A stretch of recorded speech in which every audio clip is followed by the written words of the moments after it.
The world may never recover its thirst for oil.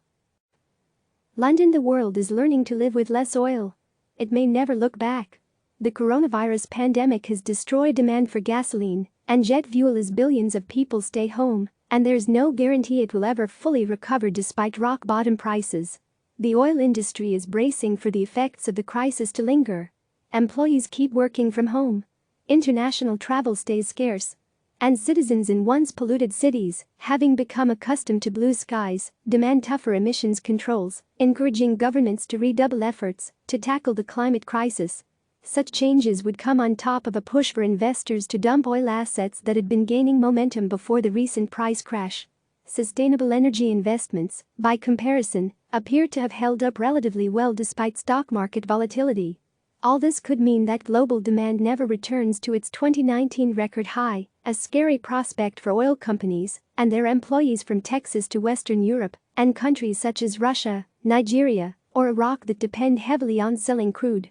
I think the pressure to accelerate the forces driving the energy transition will only increase as a result of this crisis, said Mark Lewis, global head of sustainability research at BNP Paribas Asset Management in Paris. The threat of a second wave of infections in the fall also looms for producers. Prices have already plunged to their lowest levels in decades as producers grapple with excess supply and the worst demand shock in history. There remains an exceptional level of uncertainty regarding the near-term outlook for prices and product demand, BP Chief Financial Officer Brian Gildery told analysts this week. Before the pandemic, analysts predicted that the peak in oil demand would occur around 2040 due to the rise of electric cars, increased energy efficiency and a switch to alternative sources. But the coronavirus has forced many assumptions about the future of oil to be tossed out. Everything has changed at minimum. The shock of the coronavirus crisis will take the oil industry years to process. As governments around the world put their economies into a deep freeze to prevent the spread of the disease, demand for energy collapsed. The International Energy Agency expects global oil demand to fall by a record 9.3 million barrels per day in 2020, the result of efforts to contain the contagion in 187 countries and territories. The Paris-based agency estimated earlier this month that demand will fall in April to a level last seen in 1995, when the global economy looked radically different. Such dynamics, combined with the supply glut that resulted from a brief but brutal price war between Saudi Arabia and Russia, have dealt a gut punch to oil markets. Last week, U.S. oil prices turned negative for the first time ever as traders paid people to take crude off their hands, with storage tanks filling up fast. To restore calm to markets and start pushing prices higher again, supply needs to come down significantly, and by much more than the record cut envisaged by OPEC and its allies from Friday. That means wells will be shut down, and many companies will fail. But industry players also need demand to start the recovery process in the second half of 2020. The key question is how quickly the COVID-19 pandemic is contained and comes to an end, since that dictates the degree of movement around the world, said Jim Burkard, head of crude oil research at IS Market, a research firm. No one knows that yet. New behavior's current Wall Street forecasts for demand to recover fully in 1 or 2 years rely on two main assumptions: that governments will quickly ease rules keeping people indoors, and that economic activity will bounce back very rapidly once restrictions lift. In this case, demand could return to 2019 levels as soon as 2022, according to IS Market. There's some evidence to support this upbeat view. Goldman Sachs notes that weekly refinery data indicate that oil demand in China, the world's biggest consumer, is only about 5% down compared to pre-crisis levels, suggesting a robust recovery. But IS Market has also modeled an alternative scenario in which governments are slower to lift quarantine rules or a second wave of the virus hits. Should that happen, demand may never fully recover. If we do have a second wave, even if it's a quarter of the intensity of this one, it's still going to keep oil demand down and further entrench changes in behavior, Burkard said. Lewis of BNP Paribas thinks it's inevitable that the coronavirus will have lasting effects on activity in developed countries. He predicts that the number of people working from home will stay elevated even after the crisis ends, cutting down commutes. Road fuels such as gasoline account for roughly half of the world's oil demand.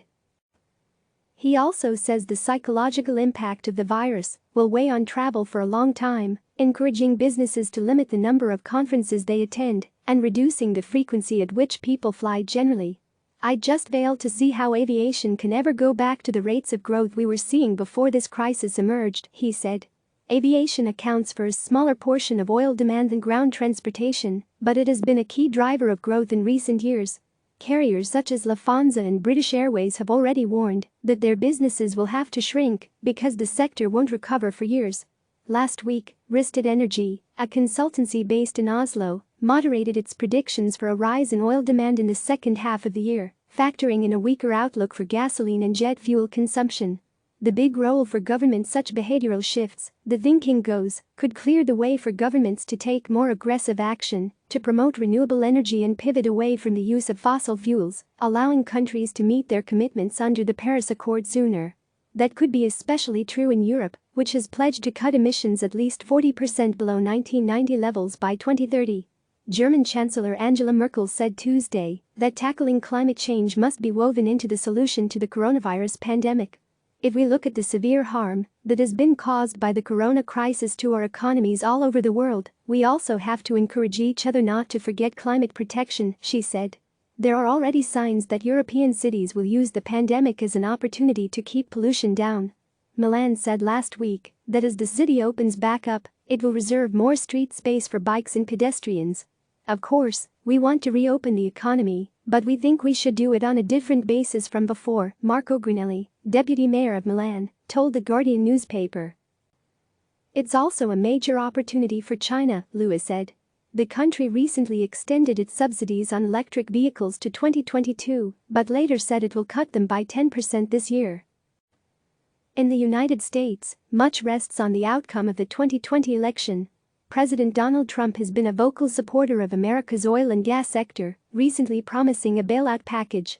Joe Biden, the Democrat almost certain to challenge him in November, is much more likely to adopt a Green New Deal-type approach to rebuilding the economy.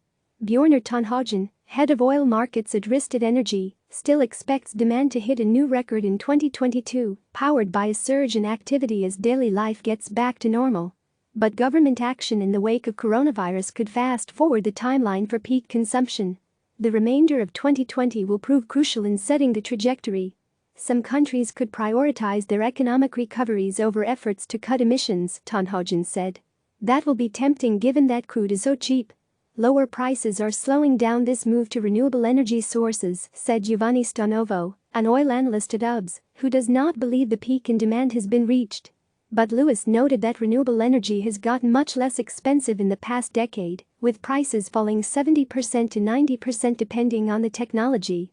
That has the potential to speed up a transition that was already underway, in contrast to the aftermath of the 2008 financial crisis. "You're bringing forward what was already starting to look inevitable," Lewis said. Click subscribe to receive the latest news.